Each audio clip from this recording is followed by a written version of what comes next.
Hello, everybody.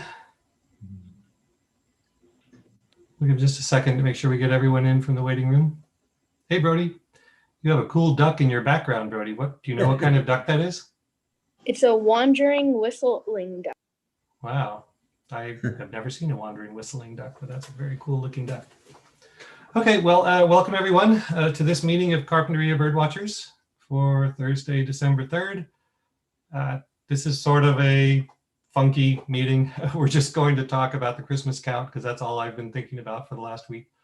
And we're just going to go pretty quickly, I think, through how to enter your data for the Christmas count.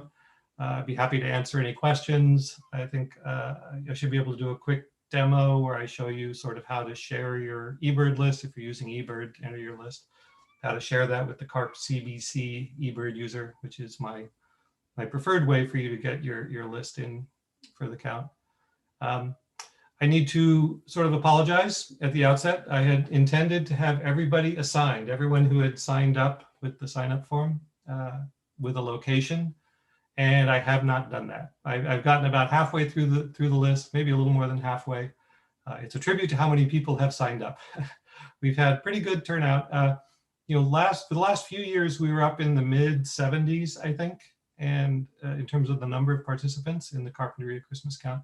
And this time around with the pandemic, clearly it was likely we would have somewhat fewer, but we're still up in the 50s. So that's, I think, impressive. A lot of the people who've been doing it year in, year out are still doing it. So I'm very appreciative of that.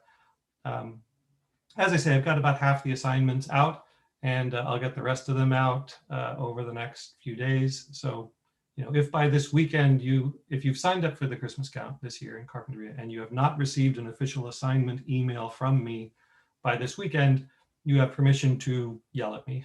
You can send me an email and say, hey, where's my assignment? And I will get that taken care of.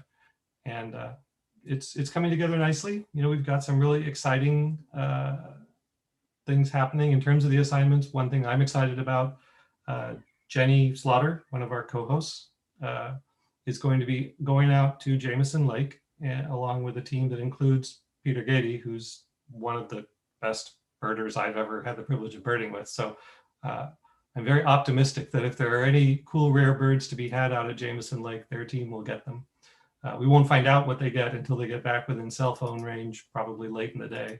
But I'll be thinking good thoughts throughout the day. It's just going to be a lot of fun, assuming that everything goes forward. Laura Luby, another one of our co-hosts, was mentioning to me, with the uptick in the COVID numbers, there are potentially going to be more restrictions, and it is conceivable that we could get to a place by 2 weeks from now where people are not, are being discouraged from even going out, even for isolated outdoor active recreation purposes, which is sort of what I think bird watching tends to fall under. So it's possible that we could have to, drastically curtail our Christmas count activities, but I'll keep my fingers crossed that it won't come to that. And we, look to the website for updates, carpwithoutcars.org. I'll post updates about the count there as we get closer to count day. And for now, I will continue under the assumption that we're going to be able to proceed as it's currently planned, where, we're doing socially distant birding in the field. We're not carpooling or doing indoor things with people not in our current COVID bubbles. So it's mostly, smaller groups birding out in the field. To the extent there are mixed groups, that they're, observing proper social distancing in the field and wearing masks if they're closer than 6 feet and things like that. So with all that said, does anyone have any fun birds to report? Any good birds you've seen over the last few weeks? Brody, I see you have your hand up. What have you been seeing? In the Tim's Market Creek, I saw 1 or 2 buffleheads. Ooh, neat. Yeah. I was just my dad was just driving by and I saw one. Oh, you saw it from the road without even stopping? Yeah, and then we went back and actually stopped and checked it out. Yeah, that's an interesting, we definitely need to check that site out maybe more than once on count day. I hesitate to assign it to someone because it's such a small little weird spot. Like you go there, you're there for 15 minutes, you've seen what's in there. It's not really a full assignment, but there are going to be several people just sort of roaming and freelancing. Like I don't plan to have an assigned location myself. I'm going to be wandering around just finding whatever I can. There's some other birders who'll probably be doing that, and certainly checking out Kim's Market Pond will be high on our list of places to check out. And also, especially for those of you who haven't done our count before, I should explain the assigned location is kind of your morning spot. And for some proportion of people, that's all they'll do. They'll go to their assigned location in the morning, they'll bird there, they'll submit their lists, and they're done, which is great. For those who have more energy or more obsessive interest in helping us get our number higher, there will then be the subsequent birding. And the subsequent birding is kind of laissez-faire. It's not assigned, it's just people going where they think they can get the best birds, or they have the best chance of getting birds we don't have yet. And I'll talk in a little bit about how that will work. And that's kind of, that's fun. It's sort of the fun, sporting, competitive part of the process. Maybe not so much scientific value, but it's just good fun. So yeah, Rhodey, you had something else? I also saw a Swanson's or hermit thrush this morning. It was the sun was just rising, and I got a fast glimpse at it, and I could sort of tell. I went right into my North American bird books, and then those were the two that I could pick out that would be around here this time. Yeah, very cool. And probably hermit thrush is more likely right now than Swainson's, but yeah, it's certainly possible. And if you can manage to get either or both of those on count day, that will be very exciting. So keep track of that bird. Yeah, Andrea, you have your hand up? I saw an accipiter. It was sort of a medium-sized one, and it was brown all over the back, all the way down the tail, no stripes. Interesting. Any idea? Well, I mean, for an accipiter around here, probably Cooper's hawk is the default bird you're going to start with. No stripes. Yeah. I mean, the immature, depending on lighting and individual birds, the immature ones are kind of more brownish, right? The adults get gray with the real prominent striping. Yeah, I don't actually know. Could it be a harrier without a white spot? I've never seen a harrier without a white rump, but I suppose anything is possible. When we're in the realm of plumage, yeah, Rob, do you have any idea there? You're muted. Can you unmute? Unmute yourself, Rob. We'll do charades. I'm speculating about Merlin.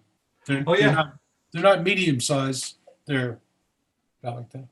Yeah. And they, depending on whether you could exclude, falcon type birds with more pointy wings. And yeah, Mark, do you have an idea? Oh, well, I did see a pair of Merlins this morning. They're known to habitat the Soul Park golf course parking lot, which I was there this morning. And I was with some friends, and we saw a pair of Merlin, and the ones we saw had the gray back, like almost like a peregrine. Yeah, but the other bird we saw there's a pond right there by the clubhouse that you look down at. We had a very nice Wilson snipe. Ooh, neat. That was a good bird. Yeah, that's a bird that I don't, maybe Rob would know better. I mean, I think we've had it on the count before, but we don't always get it. It's kind of tricky. And we rarely get it, but I think we've had it twice, maybe. Yeah, and one has been showing up in the southern part of Carpinteria Creek, just north of the railroad tracks, in that section next to the wastewater treatment plant. So, with any luck, we can get it on the day. That would be a good bird to have. Rob, when you were doing this much, was it the wings or the body? The body. Okay. It's like, what is it, John? 9 inches? We're talking Merlins? Merlin. This one was bigger. Yeah. The body was bigger. Well, Merlin is notably small. So.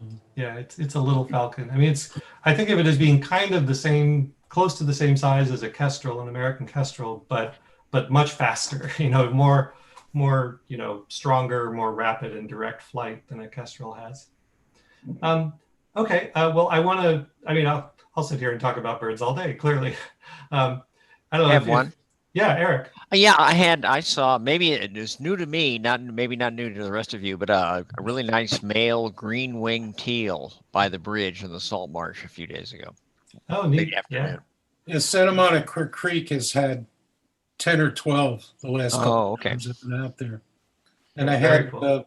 on Gobernador a whole flock of golden crown sparrows, 6 or 7 golden crowns, which can be hard to find, but there they were. Yeah, it's very exciting. There's this just thrill of the idea that we're going to have, 50 some odd people out there in the count circle, all birding on the day, because usually when I'm trying to get a list myself, I'm limited, I can only get so many birds. But the thought of having all those people out there spread out, getting birds on at the same time is exciting. So, hoping for good weather, hoping for good pandemic conditions, or at least as good as can be expected. Yeah, Brody, something else? Yes, and I had seen in our sunroom we had a Bewick's wren, and if you can see it, I caught it in there, and I got a few pictures of it.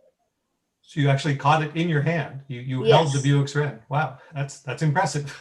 I'm not sure I've ever even come close to catching a Bewick's wren. Yeah, because it had been knocking into all the windows, so it was yeah. a little out of coordination. Yeah, so you were able to rescue it? Yeah, I was able to rescue it. Then I let it down over there.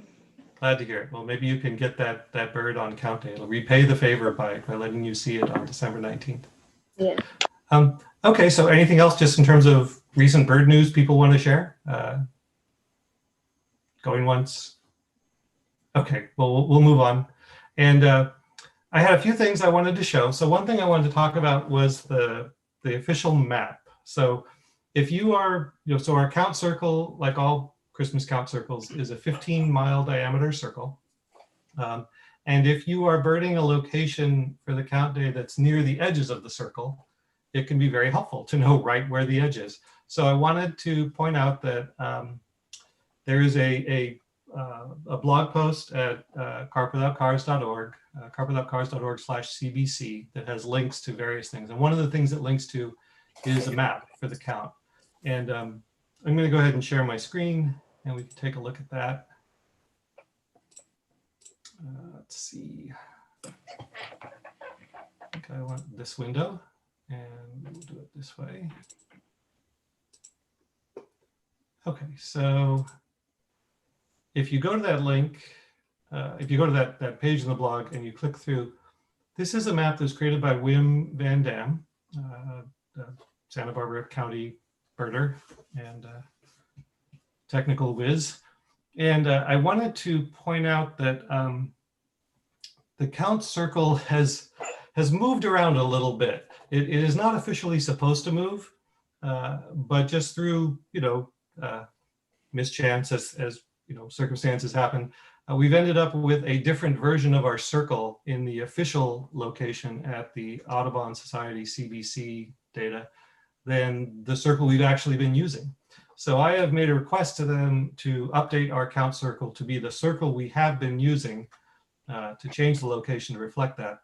And that circle that we have been using and that I intend to continue to use, because it's good if the data is consistent over time, is the circle that is shown in WIM's 2017 map. So if you look at this label over here on the left, these are the Santa Barbara County CBC circles 2017 to 2018. And this is the map that I want you to use as the most accurate official map. He put out a new map for 2020, and it's a little bit off. The boundaries are a little bit different, which I've talked to them about, and he's worked on trying to get it as close as he can. But just in the interest of consistent data, this is the map, and this is the map that I linked to, this 2017-2018 map from the Carp Without Cars site.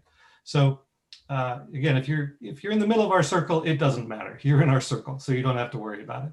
But if you're on the edges of the circle, there's the Ennis Brook Nature Trail that kind of goes along here, and the people who bird in there need to know where the edge of the circle is, because they're just inside the edge. And in the new map, they're just outside the edge. So I want those people there to know that, no, you're still in the official circle. Just use this version of the map. Okay, so any questions about the map? I'm kind of a map geek, so I love talking about maps, but it probably gets old pretty fast. Do you have a pelagic trip scheduled?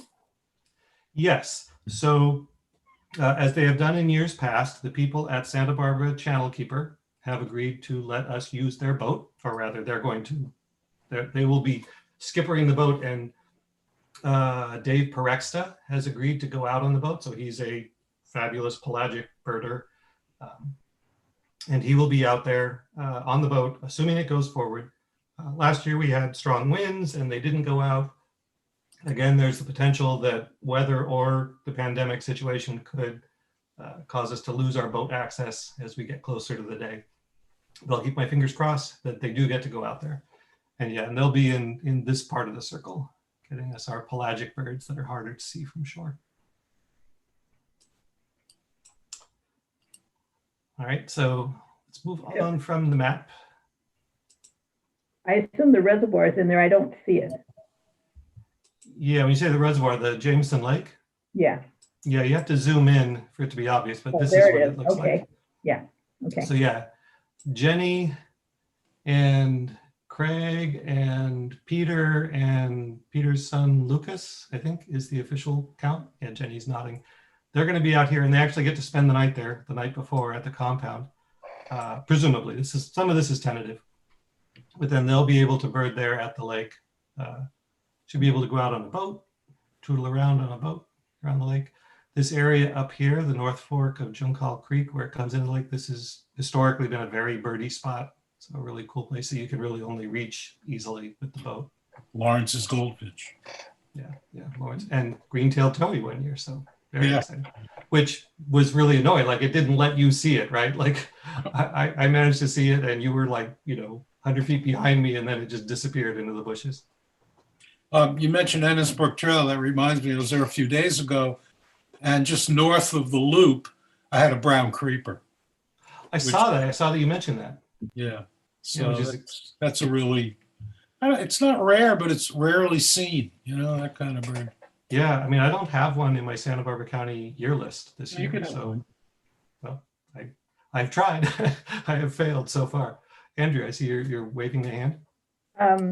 I was looking at iNaturalist, and there's somebody that does a lot of birding around the Greenwell area, and I don't know if they're on the count or not. So I don't know if you want to reach out to. Sure, forward me their information. The Purcells, I know who they are. Yeah. Oh, I know. He stakes out the corner where the pines are, Ortega Ridge and Greenwell, and he always get a mountain chickadee there and that kind of. Yeah. So I've assigned the Purcells, who I think are in the meeting. They're usually in the meetings. I can't see as many thumbnails right now because I have the screen share happening, but I've assigned them to Greenwell Preserve, and hopefully they'll be able to do that. And then I've assigned Rebecca Coulter to the Ortega Ridge Pines. So she's a top-notch birder. So we've got high-powered talent at both those locations. So with any luck, we'll get the good species there. But John, can you hear me? Yeah. Is this Mark? Yeah. So your site, is it carpwithoutcars.org? Yeah. Okay, thanks. Yeah, and you have to kind of click around, but it's all Christmas count all the time these days. That's what you'll find there. Okay, so let's see. I want to talk about the map. I wanted to talk about how to share your eBird list with the Carp CBC eBird user.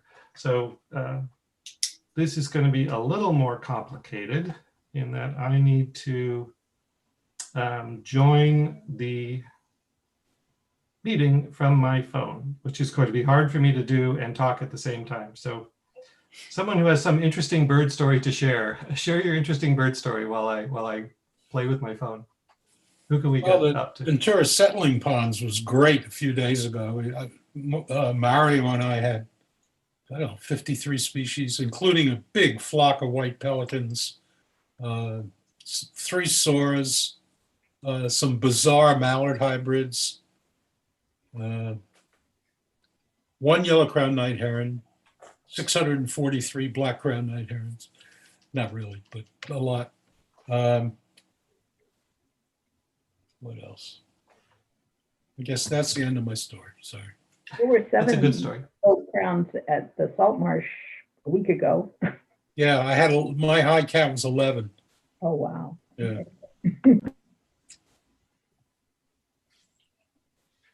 Incidentally, John, I can go out to the marsh park first thing in the morning before I go to Gobernador, and just make sure we get the yellow-crowned night herons. Excellent. Yeah, and we should have some, we should have someone assigned there. That's a little bit up in the air right now. That's one of the locations I'm kind of, still figuring out who's going to be there. Is the Roadrunner still there? No, the Roadrunner's passed on. Oh, bummer. Yeah. Okay, They lived maybe 7 years, and he was around for at least that long, but we haven't seen him close to a year, I would say. okay, so I am sharing my phone now. So give me a thumbs up if you can see my phone screen. Okay, excellent. So I'm pretending that I'm a birder on the day of the Christmas count, and I'm here in the eBird app. And I'm going to go ahead and start my checklist. And I'm going to enter some birds. I'm going to delete this list in a minute, so you don't have to worry that I'm going to have all kinds of bogus data. Okay, so there's my species. And I'm going to go ahead and submit my list. So I stop the track. And when you come to this screen, when you're submitting your eBird list, if you're only a single observer, this is sort of a weird trick. If you're a single observer, you won't see the ability to share it with another user. But if you increase the observer count to 2, like I just did, oh, but it says my connection failed. So I'm no longer sharing my screen, for which I apologize. Let me try this again.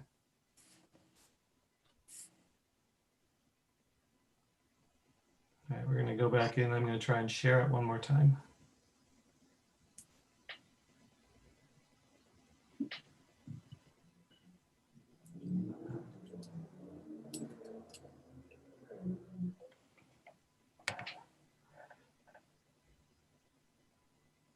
Let's see.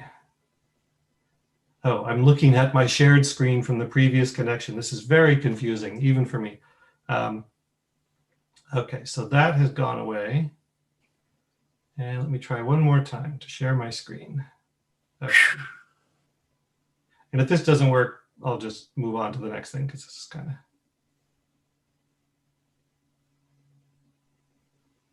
of. All right, sharing my screen one more time.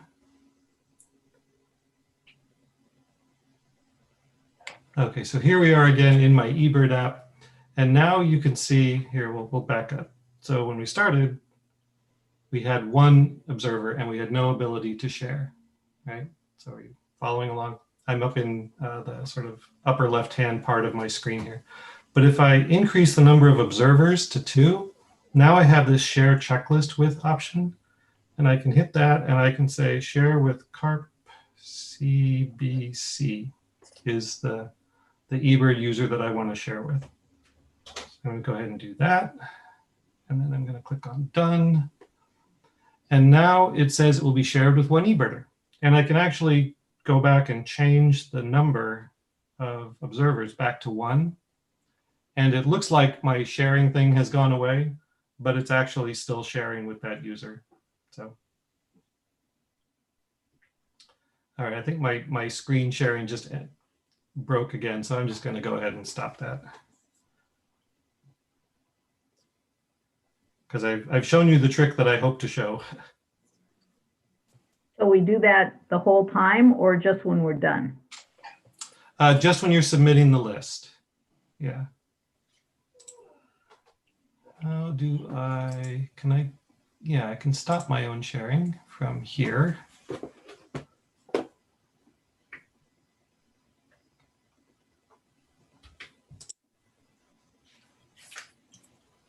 Here we go. Okay, so that was exciting, at least for me. Probably not the most compelling TV for you. Okay, but that's the basic idea of how you share your eBird list with the Carp CBC eBird user. And the great benefit of that is that once you share that, then as soon as you submit your list, we have it. And Joan Murdoch, who's one of the organizers of the Santa Barbara Christmas count, has generously offered to be our data hub person for the day of the count. So she's going to be at home, not out birding, which is, sad, but good for us because it means she can be collating information as it comes in. So as we share our checklist with the Carp CBC eBird user, she will be able to view the species that have been submitted and update our spreadsheet that we'll be able to use in the field to see in real time which species do we have and not have. And that's very useful because then, well, let me go ahead and talk about this. I think I already talked about this a little bit, but the idea is that when you first go out there in the morning, you're birding your location. And then when you're done, if you want to continue to do more, that's when you can refer to this spreadsheet that will tell us which species do we not have yet. And you can start trying to pick out species that you think you can find somewhere and go scurry off and try to find them. Where do we get access to the spreadsheet? So I will post a link on carp.cars.org at the /CBC, the page with information about the Christmas bird count at carp.cars.org. I'll send out an email as well when we're closer to the day. And, we've been using these in a few counts in the area for the last few years. And it's a work in progress. It's, a little bit clunky, especially in the field, to try and be updating this thing and bird watching at the same time. So that's where hopefully Joan Murdoch's helping us out at her home will be really, really useful because we can just share the list and she can be entering data for us. We don't necessarily have to enter it out in the field. You can also send an email and there'll be an email address you can use to send in information about the birds you've seen. You can also text Joan or call her. We'll get all that contact information available for you. And that way, as you see stuff, she can update that spreadsheet and we'll be able to see in real time what we have. Brody, I see you got your hand up. Okay, number one, if you know someone who has a bunch of different birds, they encourage you not to go there and just get some really tropical species like that or something, right? So these are not wild birds, right? These are, No. yeah. So for both eBird and for Christmas count purposes, we're really only interested in wild birds. So yeah, the Santa Barbara Christmas count, the Santa Barbara Zoo is in their circle, but they don't send someone into the aviary to get, 150 exotic bird species. That is not according to the rules. That is, on some level, that would maybe be an interesting way to compete, but that's not how we do it. It's wild birds that arrived in their location without human help, basically, is the standard. So when and this becomes interesting because when a real super rarity shows up, the California Bird Records Committee will go through a process where they try to decide, okay, did this bird have help? Was this a bird that escaped from somebody's collection, or did it actually arrive there under its own power? And you can't always tell, but they do their best to make a judgment about that, and that determines whether the bird is countable or not. Okay, any other questions about that stuff? Yeah, that's right. You said number one. Presumably, there's a number two. Yeah. Number two. Have you picked out a spot for me yet? Just wondering. I apologize, Brody. No, you are one of the ones I have not picked out a spot for. Okay. Okay. And it doesn't mean anything. I'm not trying to make people feel better or worse. It's just kind of, I went through the list and I'm just sort of cherry picking the ones that I know for sure where I'm going to put them, and I assign them first. And I've pretty much gone through all the ones I'm sure about. People who requested, who mentioned several possibilities. I'm kind of, trying to juggle, and, the goal is that I want to achieve the the greatest happiness for the greatest number of people. So when there's some, overlap in where people are willing to go, I have to try and figure out, whose happiness can be maximized here and how. And so that's kind of the mode Yeah, I'm and in now. I was just sort of wondering if you actually got it too. So that was Yes, I another. did. And I appreciate that. Anybody who has submitted that form, please be confident I have received your input. I think for future counts, I will institute something that, lets you know officially, I have received your input, because I don't want people to be worried that they have to submit multiple times. That's a failure on my part. But yes, I have definitely received yours. In fact, I think you submitted more than once and I received them both. So yeah, no, I have it. And if people want to kind of stick around, I'm kind of getting to the end of what I was officially going to talk about today. If people want to stick around and talk about specific locations or talk about, update me with more detail on where they'd like to bird, or if they have questions about the place they've already been assigned and they want to look at it in the map or talk about how to bird it, we can do any and all of those things. I had intended to kind of do a quick demo of that day of spreadsheet with my phone. But given how my phone keeps dropping off the Zoom meeting, I think I'm going to save that for the next meeting. There will be one more meeting before the count. So 2 weeks from today will be the Thursday before the Saturday count. So that's the meeting where we'll do any final questions or anything like that. Rob, I see you've got your hand Yeah, up. you might want to mention count week. Oh yes, this is a very good thing to know about.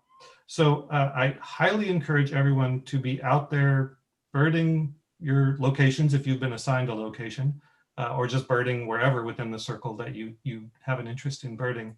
And you can share those lists with the Carp CBC eBird user starting right now. I mean, there's no problem with doing that, and it actually helps in terms of me kind of gathering data on what's out there and where to put people for count day. But there is a thing called count week. So there is a 7-day period with our official day, Saturday, December 19th, right in the middle of it. So the 3 days before December 19th and the 3 days after December 19th, that's count week.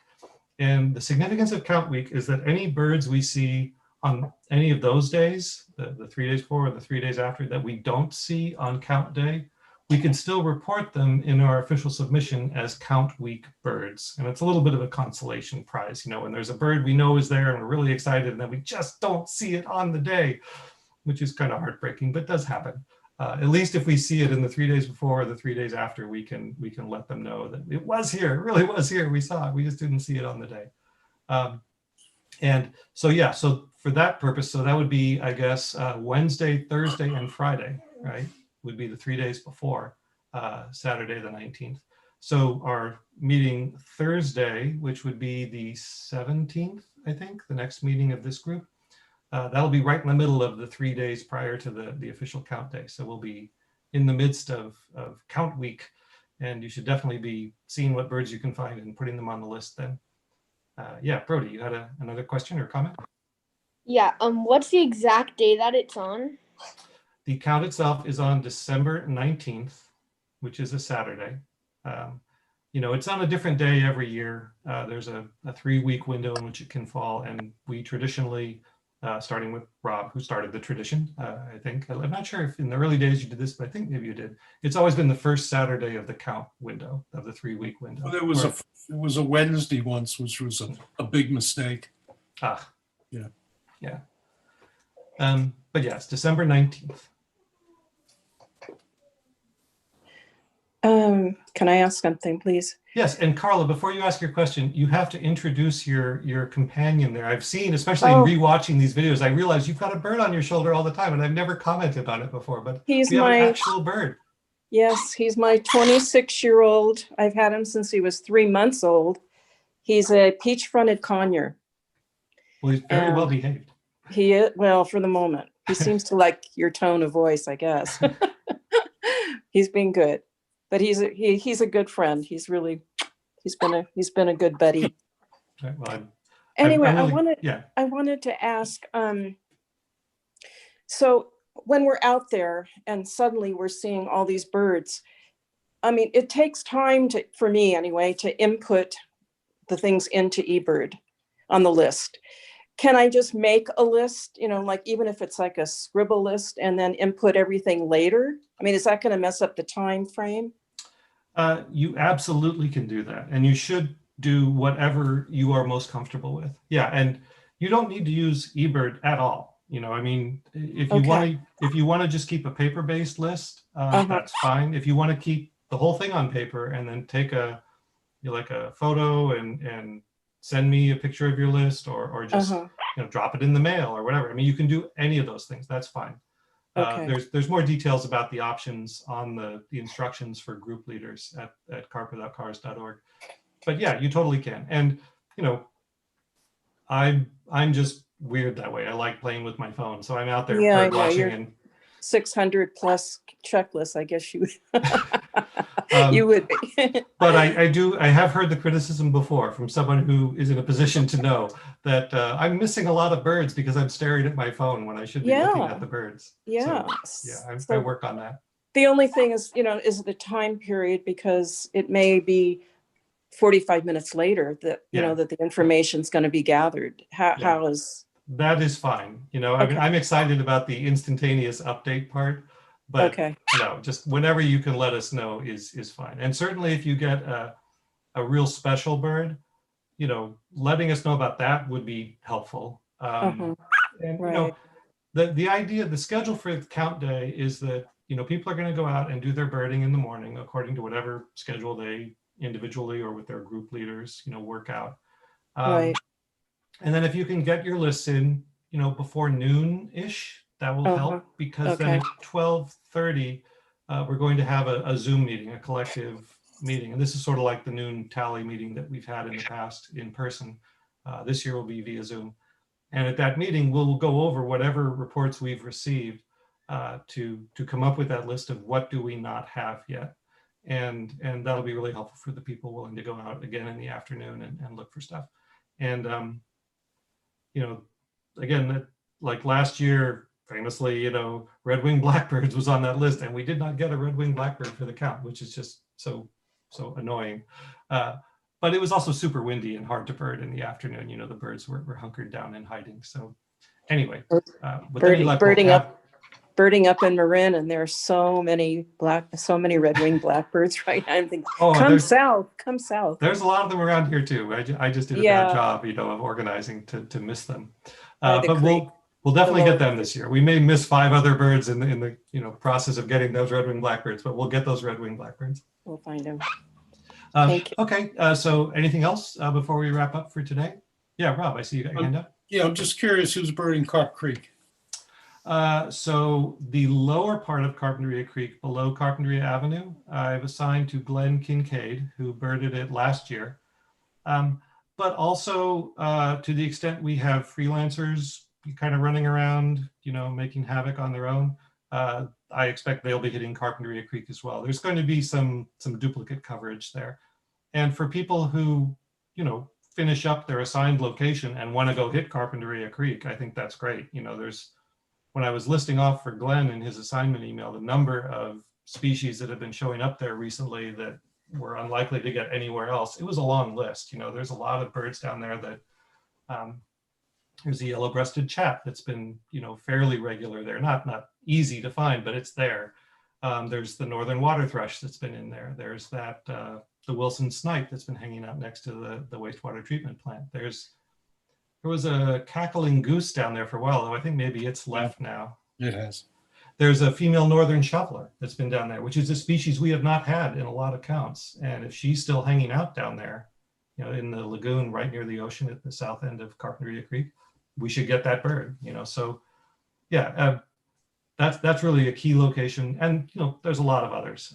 Again, Eric Culbertson is the one who always impresses me, how he runs around and finds these obscure spots that we haven't looked in that have unique species. I had an email from him today. He's planning to be here for the count, which is great. He may be here somewhat in advance of the count, which is even greater because he can run around and find the birds for us before count day.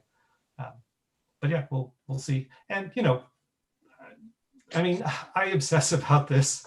I blame Rob. Rob is the one who said, "Oh, we got to get to 160. We got to get to 160 someday." I would probably have obsessed even without that. But it is a fun challenge that I would love to meet.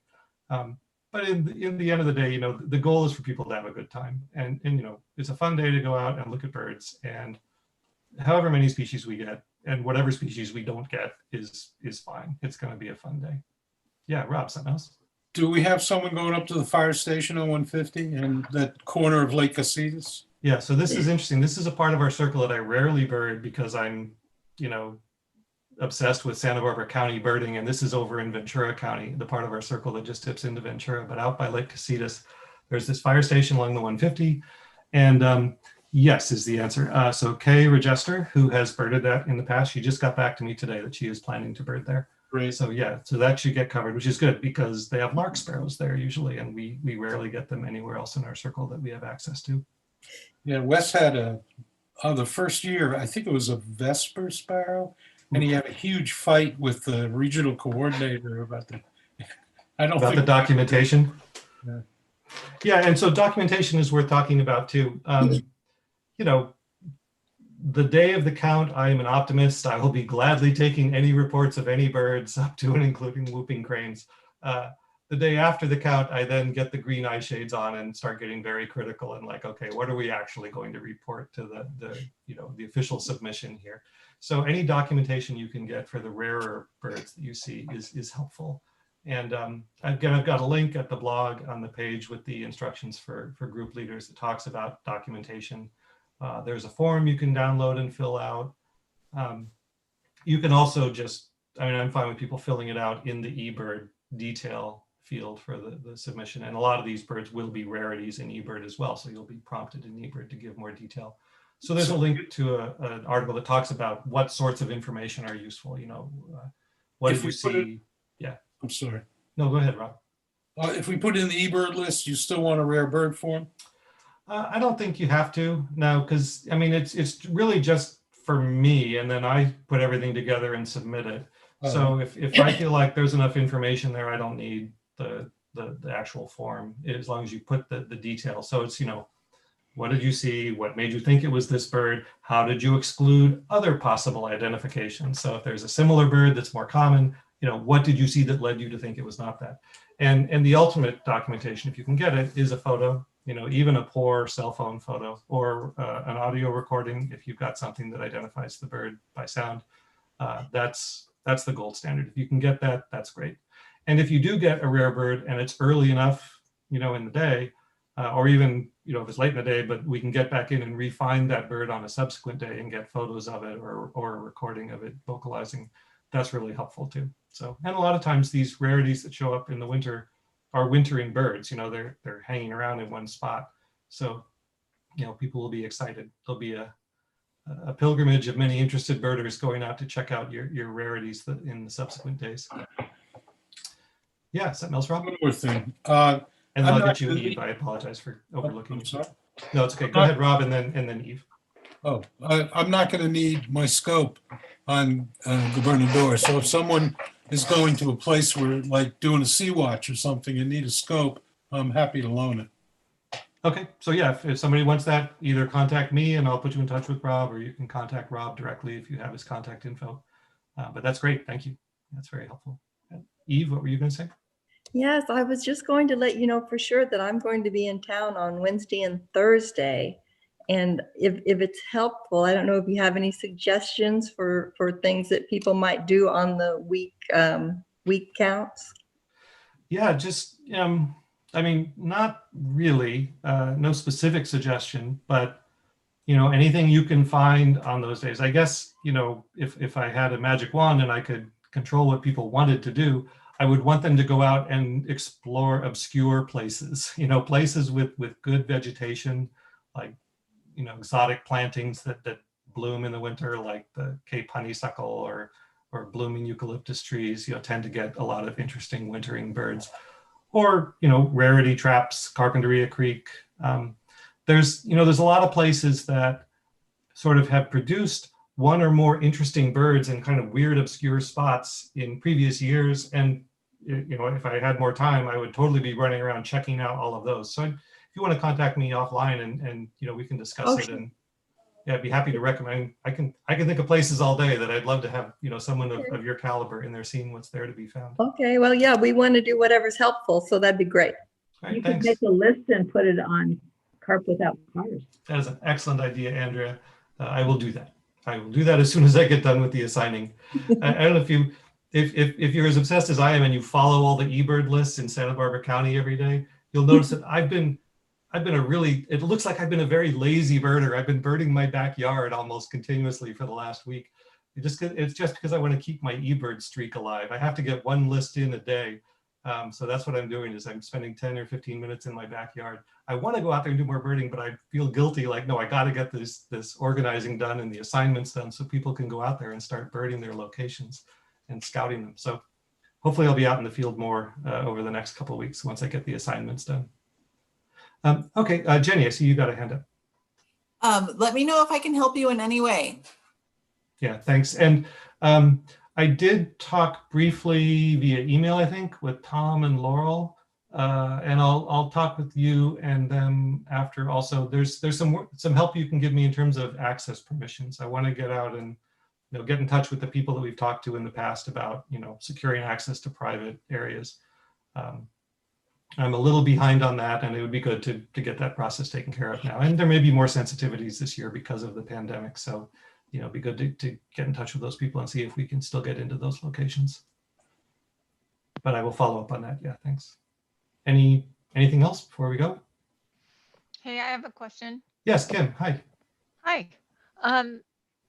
Does anyone go up to the debris basin?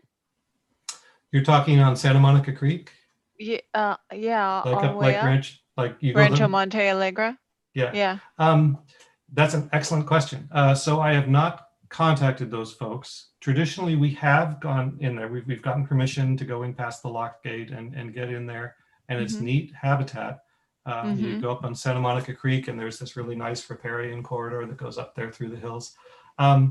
Yes, I've got an email out to someone, Brad Hacker, who's a real good Santa Barbara County birder, who has expressed an interest in doing something more remote or something with restricted access that you can't normally get into. So I've asked him, does he want to do that? I've given him some choices because he's a real top birder, and I want to give him, whatever makes him happiest, so he does the count more in the future.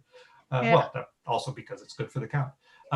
But I want to say also, I know you are one of the people who I have not assigned yet, and you have expressed an interest in kind of similar sorts of things. Like you talked about taking your mountain bike down from Ramiro Saddle. I was talking about it. I don't know what I'm signing up for, but heck. Well, if you're still interested in that, so as you may have heard at the beginning of this meeting, so the Jameson Lake assignment is done. So Jenny's going out there with Peter Gady and some other folks. But with that said, if you're willing, I mean, it's a lot of biking. So I don't know how excited you would be about, a 1,500 foot or whatever it is, descent and then a climb back at the end of the day. Give her Old Man Mountain. There's also the possibility of Old Man Mountain. What was that? So, okay, are people okay if we take a little bit longer? I know I said we were done and now I'm getting wound up and I want to go look at a map. Let me say this. Why don't we do this? I'm going to officially end the meeting. So the meeting is officially over. Thank you, everybody. Thanks for coming. Now, if you want to stay, I'm going to keep going. I want to look at the map with Kim and anyone else who wants to look at the map and talk about some of these more remote areas. So with that said, I'll wave goodbye to those of you who've had enough bird content for one day, or you're so inspired you want to go out and scout your territory right now, so you don't want to keep sitting here looking at the computer. In any event, I will move on though and share my screen again, and we'll look at the map. Hey, Brody, I see you waving. So if you're leaving, goodbye. But thanks for coming as usual. Bye, Brody. Bye. Bye, Brody. Bye, everyone. All the ones. Okay, so I mentioned Old Man Mountain because it's the highest point in our circle, and we've never birded it. yeah. So And how do you get there? I don't even know where it is. Oh well. this is the question. Okay. Right. So here's our My count husband circle. will know where it is. I'm sure he will. It's near Matilaha. It's in that. Oh, okay. He would Yeah. probably be really up for that. It's So- Literally. to my screen like you can see it. Okay. Yeah, so here's our count circle. This is the part we can get to relatively easily that we always bird. Mhm.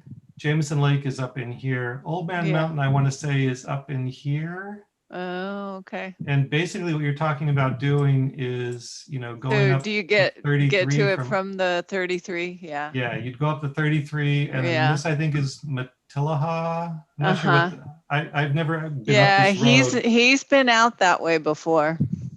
And the deal is you have to go way up the road and you've got to get fairly far up there before you even hit our count circle. Oh, okay. So it's an adventure. And if you're looking for adventure, this would be an awesome adventure. Yes. And what would do we think that it would be the return on investment would be good? Yeah, well, there could be red-breasted nuthatch, solitaire, stuff that we probably won't get unless we get it at an altitude. Okay. Yeah. Well, let me talk to him. Raven. Can you do a little screenshot of that and send it to me? Yeah, I'll email you separately, and I'm gonna Okay. go to a different map because this lets me see a little more detail. So yeah, it's. So basically, we'd go up 133 and then get to a point where we can park, and then we would ride in. Yeah, you'd be going up the 33 out of Ojai, and then there's this turnoff that goes up Matilaha Canyon, and I don't remember the name of the Forest Service road. Okay, I know where it is. I ride out there all the time, but just not mountain bike. I road ride up that way. So I know exactly where the turnoff is. I just have not been on it mountain biking personally, but my husband has. And then, habitat wise, the most interesting habitat, which would probably be the hardest for you to get to, is up at the peaks. There's some forest up at high elevation. I see. And if you can get up into that, then you're talking about, habitat that we don't normally get to. This is when we need those mountain bikes, huh? Yeah, if you're in a place where they're allowed, then that would be the way to get up there, definitely. Yeah. So I don't know. It's okay. But in terms of if it would be worth it, in the past, we've never gone in there for the count because of that calculation, because it's like, well, you could spend all day trying to get in there and do some birding there. Yeah. Chance that you get something that we couldn't get elsewhere is relatively small, but it's a real chance. But if you have that much time and energy, you might do more for the count, like going along the Santa Ynez Crest or going to Ramiro Saddle and biking down to the Santa Ynez River Valley and back up again or something like that. Back up. What's that, Rob? I'm just laughing at the back up again part. Yeah. Well, the back up again part would be the biking down part. I'd be happy to do. That'd be no problem. I'm just coasting as long as my brakes are in good shape. But coming back up would be a lot more work. And that's over the Romero Saddle? Yeah. And what that looks like, we can take a look. And this is what, Jenny and her group are going to be doing. They're going to go over and then out Camino Cielo. Right. So you go up and you get up on East Camino Cielo and you follow it along. And I believe the road is open as far as Ramiro Saddle. Yes, that's true. And you get up here and this is the boundary of the Carp Circle. So once you get past this point, kind of 3D view. Once you get past this point, you're in our circle. So all along here, this is all countable, right? This is Ramiro Saddle itself. And here's where the paved road ends. Yep. And there's a locked gate that you can, if you get past the locked gate, which Jenny will be doing by virtue of Alan Pritchard, the dam caretaker at Jameson Lake, letting them in and get through the Forest Service gates. But on a bike, I think you could just, do it without needing anyone to open the gate for you. And you basically would take this road down. There's a couple of choices here. One choice is you go down this road down here to the Santa Ynez Valley. And this is all, really cool habitat. We've always just zipped through it on our way in and out to Jameson Lake. But that was someplace I was actually thinking of mentioning to you as a possibility if you were willing to give it a try and you were willing to do the biking back up at the end of the day, because that's what would be, hard. Don't you think Pete would get over there from? I don't know if the road's open. Is Caliente Hot Springs in this circle? So the circle, I don't know exactly. There is a hot springs down there, but I don't know what it's called. It's near Caliente. Jameson. I mean, I don't know if that's the one. Oh, there you go. Yeah. Yeah, you know what? Let me switch to the one with the circle because I think it's actually we're kind of getting on the edge there. Yeah. Right. So Mm. so Okay. yeah, so this part is inside the circle. I don't know if that stuff is open now or not, but Yeah. if it is open and you can actually get in there with a car, then that would be one way to go. I mean, this is, you know, again, this is habitat that would be great We've to gone include in. up that way. I mean, it was when the road was open, but there's a hot springs there, and then there's a dam, a debris basin, and it's full. And so there's a waterfall coming over the front of the dam, which is kind Oh, of neat. wow. And it's interesting going up that way. It's a different habitat. It's drier. Hmm. Sounds like dipper country. Yeah. Well, if we got Well- a Santa Barbara County dipper, that would be noteworthy for sure. That's right outside of the Gill Water. circle where the hot spring and the debris dam are. Yeah. But like John said, that whole intersection where the Middle San Ynez campground is, that's really nice habitat. And Yeah. the other person that's going is not going to be going there? So Jenny is the other person and her Oh, group, but Jenny. they're Okay. going to be, Sorry, they're going to Jenny. be over here. At, Oh, no, they're it's going to fine. be over. They're Okay. going to be over at Jameson Lake, and I assume you're going to be spending most of your day like around there, maybe east of the lake, maybe north of the lake, and on the lake. But So I think that I mean, that's a long ride in. I know that several of my friends have done that. And so I think we'd be probably better off if we drove most of the way. And maybe we could follow Jenny and then just park wherever she is going and then ride the rest of the way in. yeah, now the tricky thing about that is that in this case, Jenny's actually going in the day before and then spending the night out at Jameson Lake. Okay, that makes sense because otherwise you just wouldn't have the time to So give I'm it what gonna- you want to give it. So Kim, I'm excited that you're even considering the idea. I would say, you know, to the extent you're willing to and interested in this, look at the map. You know more about the access out there than I do. You know, figure out what you could reasonably do on count day Okay. and what you're willing to do. Okay. You know, there's many square miles of habitat there that's going to be unbirded for our count unless you find a way to get in there. Got So, you know, if you're willing to do that, that's awesome. If you want to do a, you know, somewhat more relaxed version of that, that's fine too. The more relaxed version of it, the most relaxed version of that probably would be getting access to Rancho Monte Alegre and going in, you know, in the front country along Upper Santa Monica Creek. It's basically The between. ridge line would be good too. So that's the other thing I was thinking about was the ridge line, right? Like, because from You mean on the way out there? I was thinking that same thing. yeah, so Romero Saddle, you know, so here's Romero Saddle, right? And there is, you know, I don't know exactly what it's like, but there is some sort of like trail system or off highway vehicle access via this road. And then this is, There so used to be a reservoir further on that. Well, the road's closed, but if you keep going out the road, we took this road in all the way to where the Franklin Trail comes up, and we went down from the Franklin Trail, and there's a pond up there, or there was a pond up that there. little pond right along the ridge, right? Yeah. Yeah, I think this is where the Franklin Trail comes in right here. And that pond was pretty close to there. It was a little bit farther. That's a different trail, You know, it's the Romero back. Trail. It was before there. Okay. Yeah, if I follow up the Franklin. Wherever it is. Yeah, you know, I'm too far That's- west. The Franklin yeah, Trail is actually over Yeah, this way. you're by the Romero The Trail. Romero Trail is what I was looking at. So yeah, so the Franklin Trail, I mean, which is another option. You know, if you take the Franklin Trail in far enough, where am I? I'm lost. here. Isn't Mario doing that? Yeah, so Mario, I assume, is doing the Franklin Trail. I mean, All again, the it's way a lot up? of. All Well, the that's way the question. And up it's Sutton Creek and around in that area. around where, Rob? Sutton Creek.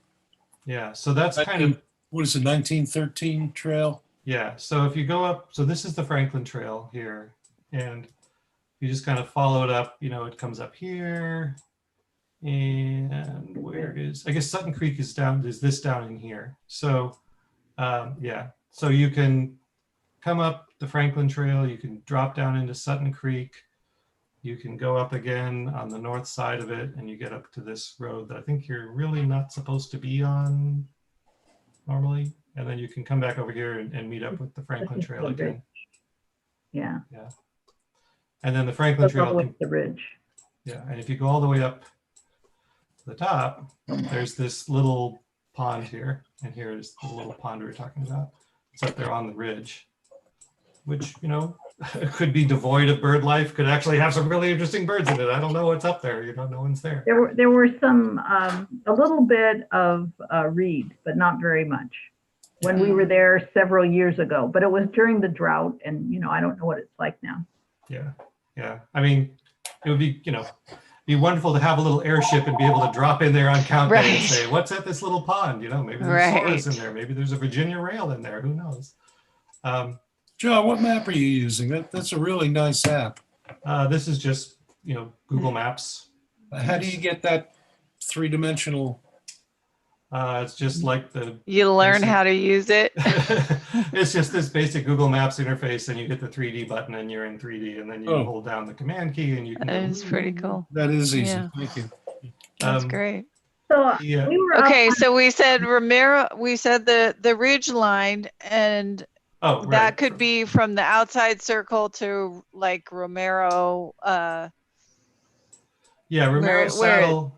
So where this is where the this- saddle is. Right. So Yeah. this is the western boundary of our circle over here. And this is Right. as you're driving in along East Camino Cielo, it's still Yep. paved at this point. And Yep. you go just a little bit further and you come to the lock gate here at Romero Yep. Saddle. And then, yeah, you know, from that point, continuing east along the ridge, you know, any sort of access you want to do in that direction, that might be something you'd be, you know, interested in doing. Okay, so that's east along the ridge, not actually going down is what you're talking about, and Yeah, not just sort actually of- going down towards Jameson. Right. Which, Okay. you know, there's implications of that in terms of the birds you're gonna be able to get. You know, down in the river valley is probably going to have, you know, more species and maybe some more interesting. Okay, so that was one option, and then the some other options were the old man. What did we call it? Old man Mountain. Mountain. So yeah, I mean, look at the count circle map and just look around in the northeast part of it. You know, that's all terra incognita out there. That's like Lewis and Clark. You know, it's like go out there and do whatever you want. Like whatever you want to do in there is going to be brand new for us. Bring bear spray. Yeah. Bring Yeah, what? watch out. Bear spray, for sure. Watch out for the grizzly bears, like Lewis and Clark had to. Well, black bears. Yeah, no, I realized. And then again, you know, again, the more energy efficient version of doing that is to go in off, you know, Santa Monica Creek Road in the front country into the Rancho Monte Alegre stuff. And Right. get back Well, in and there. I do that all the time. I go up to the debris basin and saw a canyon wren up there a couple Excellent. weeks ago. Yeah, so as long as we're talking about species, the one other species that I would love to get on the count, and I'm on the record about this, is mountain quail, because there are mountain quails up there at Romero Saddle. I have heard them. They're resident. They're not, you know, they're not as vocal at this time of year, but they're there, and they will make little vocalizations in the morning sometimes. I was up at La Cumbre Peak, which is unfortunately not in our circle. It's in the, you know, the bullies in the Santa Barbara circle. It's in their circle. They're not bullies. They're very nice people, but they have more birds than we do. But anyway, they're up there. The mountain quails are up there, and I heard them crowing up there. You know, and I've heard them. I've seen them on the northern parts of the Franklin Trail. You know, again, they're up at higher elevation, but that would be, you know, if someone was willing to invest in that ridge line, you know, spending some quality time up there in the morning, I think there's a good chance we could get a mountain quail, which would be fun to have for the count. Have you seen them up there, John? I've seen one mountain quail at a distance from the northern, from like that 1913 trail we were talking about, the northern part of it, coming up out of Sutton Creek. And do people know that you don't have to see the bird if you can identify it by ear? Yeah, for sure. Yeah, if you can hear it. I mean, a mountain quail is, if it's crowing, that's a really distinctive vocalization. And even just their assembly called little chuck, chuck, chuck that they do is distinguishable from the California quails that are up there too. So if you make a recording of it, that's good too. But again, that's basically saying, I want you to take your whole day to try to find this one bird. Well, that's There's not the crow, unheard Rob's of. playing. Oh, I hear it. Yeah. Yeah. But it's exciting that I'm excited that you're excited about it. I'm the kind of person who tends to get really into some project like this, and then when I actually carry it out, I realize like, oh, my obsession carried me significantly further than a rational cost benefit analysis would have justified. Yes. So I encourage you to have some energy in reserve, but to the extent you're willing to spend some energy on it, that would be great. Okay, we'll check it out and yeah, see. I've got the hot springs, the Old Man Mountain, and the Ridge Line. Was there something else? Oh, yeah. Well, the idea of biking down from Romero Saddle into the river valley there, which I don't think there's any campground right there, but there's some neat habitat. But again, there's a campground new there. Is there? Yeah. Yeah. Again, I've always blown through there so fast because I'm excited to get to Jameson Lake. I don't have time to bird it. Mm-hmm. Well, it's going the other direction away. You have to turn left when you get to the bottom there. Yeah. Okay. Well, thank you, everybody. Anything else you want to chat about before we pull the plug for today? We were up on Toro Ridge, and we were looking down, and it seemed like there were some ponds that some of the growers have. Have you ever looked into looking at those ponds? I have not. The place we were talking. This year would be a good year to attempt it because of the disease, but. Yeah, and Toro Ridge itself is a pretty interesting little island of habitat. It didn't burn in the Thomas Fire. It's got some more lush vegetation. It's got that trail that goes up, from the crest of the road as you're going over to Toro Canyon Park. If you park right at the crest, there's that trail that winds up the ridge. I've only birded it a few times, but it was really interesting every time I've been up there. That might be something to be worth getting someone to go look at if they had some energy and wanted to. There was a rare warbler there last year. Was it blue wing or what was? I don't remember. Whatever. Yeah, but it's it's a neat spot.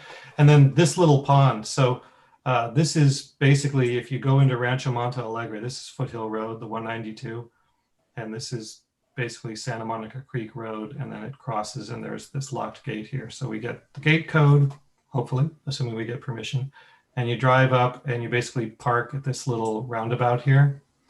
And there's another gate here that we don't get the code for, but then you walk up this road, and this is how you can kind of get up into upper parts of Santa Monica Creek.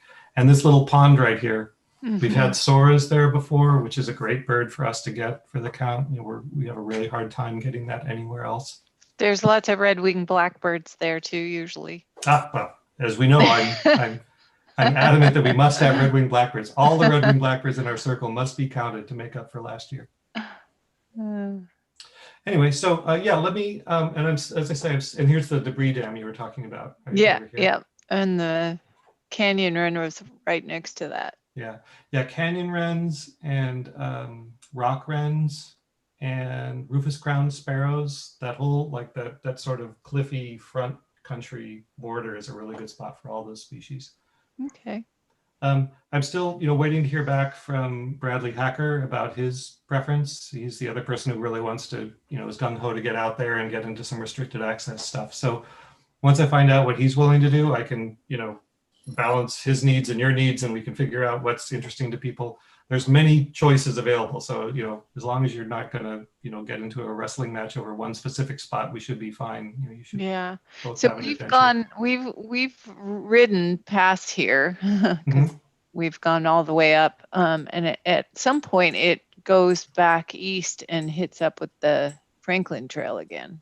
Yeah, if you get way up here, right, past these paths. Because he does this loop where he goes all the way up and out over and then back down Franklin. Yeah, I've never been past this point. Okay. But I can imagine if you keep going, you get up into here and then you can link up with the Franklin Trail. That's exactly right. Yeah. Yeah, neat. Well, if you can maybe we can get you in there. I mean, again, Mario Barunda is doing the Franklin Trail, I'm pretty sure. I'm waiting to hear back from him about that. But, Mhm. There's many square miles of habitat up there. And even if you both did the exact same route, you'd probably be getting different birds because there's just, so much of it there to check out. Yeah, maybe we can come at it from that way. That's an option. Yeah, for sure. I'm going to take off. Thanks, John. Okay, yeah, thank you, Rob, and thanks for all the info. And I'm going to go ahead and wrap up the meeting, but thank you, Kim. Thank you. Appreciate you spending all Okay. this time. Thank you, Take care. Purcells, who just waved and disappeared, so they're gone.